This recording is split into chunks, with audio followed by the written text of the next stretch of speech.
जय हिंद, वंदे मातरम, जय श्री राम।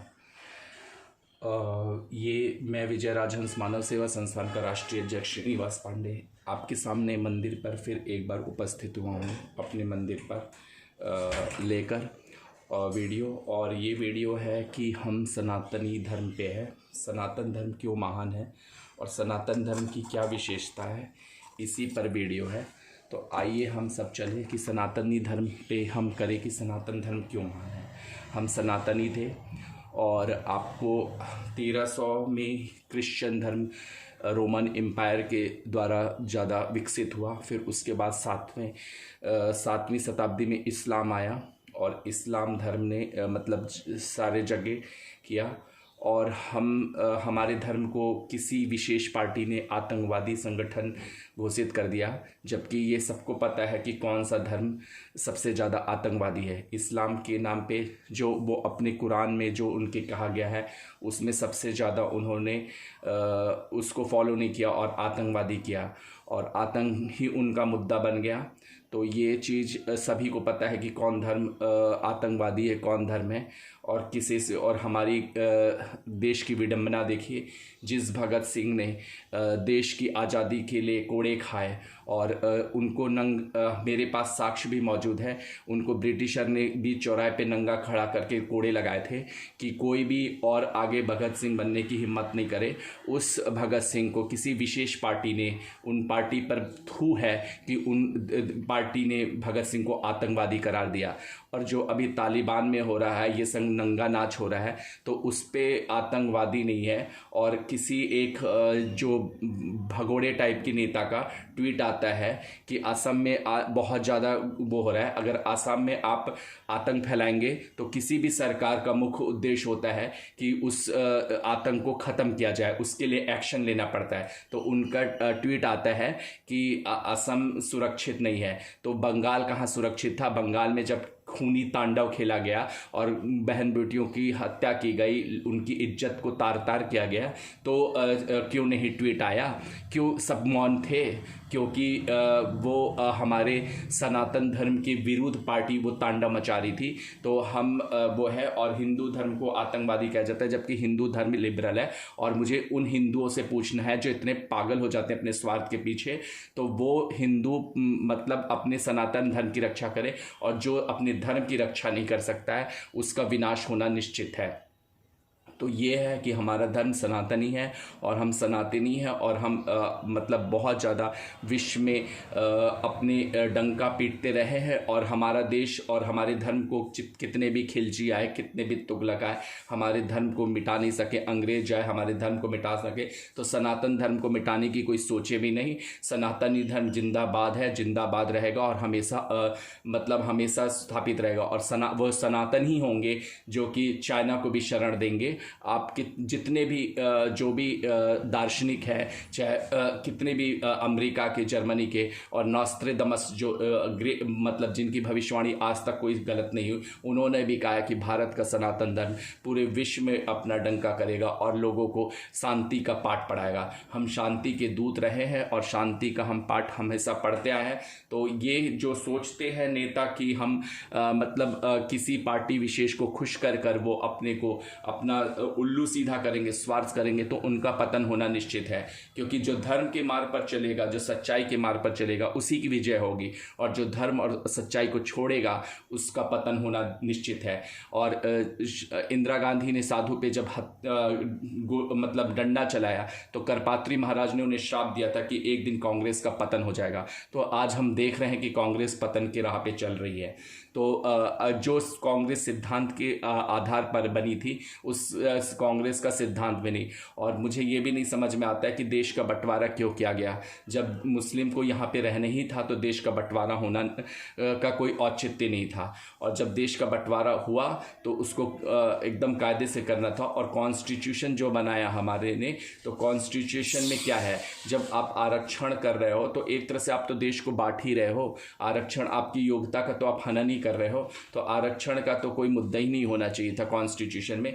जिसने जिसने भी कॉन्स्टिट्यूशन बनाया, और भीमराव अंबेडकर ये नहीं थे। भीमराव अंबेडकर ने कहा था कि 10 साल तक आरक्षण रहना चाहिए, जब सोसाइटी में बराबरी का दर्जा हो जाए तो उस आरक्षण को ख़त्म कर दिया जाए। लेकिन नेता अपने उल्लू सीधा करने के लिए आरक्षण को वो बोलते हैं। और एक नेता जो थे अभी हमारे से बहस कर रहे थे कि कांग्रेस ने बीज बोया तो उसको सींच रही है, लेकिन ये आप मानते हो ना कि बीज तो कांग्रेस ही ने बोया था, तो और उसको बीजेपी सींच रही है। तो मैं कहूँगा कि अगर बीजेपी अगर आज के डेट में आरक्षण मतलब बंद करने की सोचेगी भी, योग्यता के आधार पर नौकरी दी जाएगी, तो क्या आप विरोध नहीं करोगे? आप सबसे पहले झंडा गाड़ के ले लोगे। आके डिबेट पे बोल देना बड़ी बात होती है और उसको अमल करना बहुत कठिन होता है। तो आप अमल कीजिए, और उसको अमल जब आप करेंगे तभी आपका भला होगा। तो और हम ये जो कह रहे हैं कि सनातन धर्म जो बहुत महान है, लिबरल है, तो सनातन धर्म, आप गीता पढ़ लीजिए, आप रामायण पढ़ लीजिए। हमने हमेशा शांति का मार्ग ही अपनाया है, हम आतंकवादी नहीं रहे हैं। आतंकवादी जो धर्म रहा है वो आज पूरी दुनिया देख रही है, तांडव मचा दिया है इस धर्म मतलब आतंक का। तो आतंक को ख़त्म होगा, और हम जो धर्मांतरण अभी एक योगी जी ने मतलब एक जो है मुस्लिम समुदाय के धर्मांतरण कर रहे थे डरा डरा के। तो अगर आपको धर्मांतरण करने की क्यों ज़रूरत पड़ रही है? क्योंकि आप डर रहे हैं। आपको ये मतलब धर्मांतरण करके आप ये सोच रहे हैं कि हम पूरा वर्चस्व हमारा हो जाए, तो आपकी भूल है। धर्मांतरण करके आप नहीं कर सकते। अगर आप दूसरे धर्म के लोगों को धर्मांतरण कराने की आप किस सोच के तहत है, तो ये तो एक बहुत ही घटिया सोच है कि आप धर्मांतरण करें। और उस इतने पागल नेता होते हैं जो कि वो उस चीज़ को बहुत जायज़ ठहराते हैं धर्मांतरण। तो धर्मांतरण डरा के नहीं किया जाता है, और हम स्वेच्छा से अगर हम अपनी धर्म की मानते हैं तो वो अलग बात है। लेकिन कोई डरा के धर्मांतरण मतलब कराना महाघोर पाप है, और आप ये करके भी आप मतलब बहुत बड़े महान नहीं हो जाएंगे और जंग नहीं जीत लाएंगे। और सनातन धर्म की विजय हमेशा रही है, और हमेशा सनातन धर्म हमेशा महान रहा है। तो सनातन धर्म हमारा बहुत महान रहा है।